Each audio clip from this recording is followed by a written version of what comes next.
I just want to thank Senator Avella and Senator Gallivan for holding this hearing this morning, and thank you both for coming to testify. I know hopefully the 16 and 17-year-olds will not be incarcerated with adults. We know how detrimental it can be to young families and children. And I always think about Khalif Browder, a young man, 16 years old, 3 years in prison, 2 years in solitary confinement, and coming out and eventually committing suicide. And one aspect of that is that the family members are also in pain when a young person is taken away from them. And unfortunately, Khalif Browder's mother had a heart attack and died. She literally died from a broken heart. And my question is, how do we address these young children prior to getting into the criminal justice system? We're spending $100,000 a year on the back end for these young men and women, and we all know that they're not rehabilitated once they're put into the criminal justice system.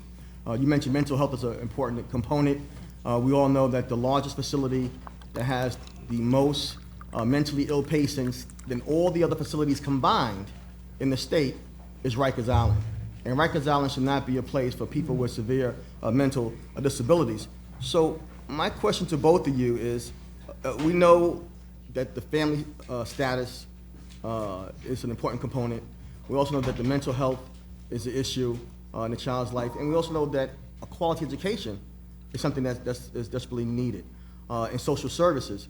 And so a child may have co-disorders. They may have a drug problem, they may have a mental health issue, and usually they're sent to one person who deals with one disorder, but not several people to deal with the co-disorders that a young person has.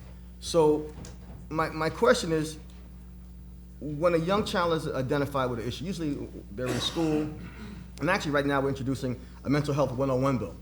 And what that bill does is that every teacher in New York State must take a mental health, has the option of taking a mental health course. Because children spend more time outside their family with teachers. And a lot of times teachers can see a child acting up in class and not identify if it's a mental health issue or a behavioral issue. If it's a mental health issue, you're suspended. You come back to school with the same mental health issue, you're suspended again. And by the third time you're suspended, you're literally out of the educational system and on track to doing something that you shouldn't be doing. So is there any way that once a child is identified with the problem, that we can have a comprehensive, a holistic approach to getting that child services? Is the issue that we're not integrating all the service programs, as far as the teacher, as far as the mental health provider, as far as the social worker, we're not integrating them properly, or we don't have enough resources to give to the child? So, because we can spend $100,000 to incarcerate them, we should be able to spend at least a third of that to keep them out of the prison system and to keep them as a productive person in society. So I'm all for raising the age, but what I'm for is not letting them get into the system at all. And also, when you do go to family court, it's a different dynamic than going to criminal court. And we all know, as I was an ADA, that young ADAs pride themselves on convictions. They really look at the truth, what's right or wrong, can we get somebody some help? It's a badge of honor to say, I got so many people convicted, rather than saying, I helped someone today not get convicted. So even when we do send them to let's say, family court, there's still issues as far as having appropriate legal counsel. I've been in family court, and the judge asked the attorney, what do you want for your client? And the attorney said, remand. And the judge said, counselor, why would you want to remand your Come to find out, the attorney really didn't talk to the kid, but he was going back to an environment that wasn't conducive, but he was going to a secure environment. A mix-up of the names made this attorney say, remand.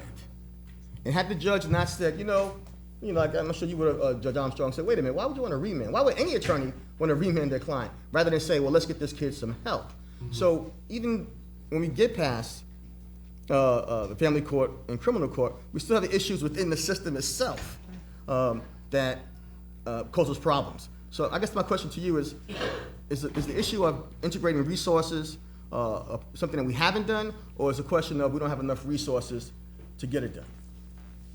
It's a little of both, actually. By the time they come to see me, a lot of these young people aren't currently going to school, And it's not for the reason most people expect. Most Right. people just say, oh, well, they're bad kids, they just started cutting class. But they're staying home to take care of younger siblings so their parents can work. They're being told they have to go out and get jobs to help support their family. So it's not always that the resources are there, and even when they are there, the child isn't there to get them. So I'm not sure there's an all-encompassing answer to get these early intervention resources in place, because the population that we're dealing with isn't all going one place before they come to us. They're coming from a bunch of different backgrounds.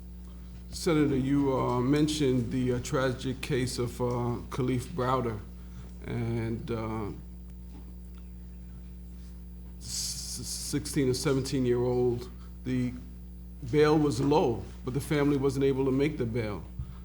If he was treated in a family court, he could have been sent to a non-secure facility. This was a non-violent offense. There's a lack of, when I have a 16 or 17-year-old, I was surprised last week, I'd said low bail on a 17-year-old who had no family, didn't know where he was going to go, rather than just releasing him back to the streets. Bail was set very low. A week later, he's still incarcerated, but I signed an alternative commitment so that he could be interviewed for a secure facility outside of the jails. But there are lack of beds. There are lack of beds. In entire Westchester County, there's only one facility with only 12 beds. So This we is a do. psych facility or? Excuse me? This is a psychiatric facility or? No, it's a youth shelter. A youth shelter, okay. Where they would go to, they get schooling, they do get mental health treatment. Jail, Valhalla. It's the same thing in entire Westchester. So 12 beds for the entire county of Westchester. And I visited that facility, and 6 of the young people there came from the city of New York. So the young people that are getting in trouble in Westchester, there's a lack of non-secure facilities, but if the young person would have been treated in a family court, there are places where the judge can send them in lieu of just releasing them or sending them to jail. Thank If you. I can add, Yes. we are very lucky, and Suffolk County Sheriff DeMarco has put together a program within Riverhead County Jail. Right. Not that we want any of our young people to be incarcerated, but if they do in fact have to be, he's put together the youth tier, which they're housed together, they're housed separately from all of the adults. Right. And they're offered programs and services. They're given therapy, they're given school. And it's not just a GED program, they're given credit classes. They do yoga, they do meditation, they teach them alternative dispute resolution. There's a whole list of services. They are voluntary, so if they don't think it's the cool thing to do, they opt out. But we have heard great things from the young people that do participate in the programs that are in place.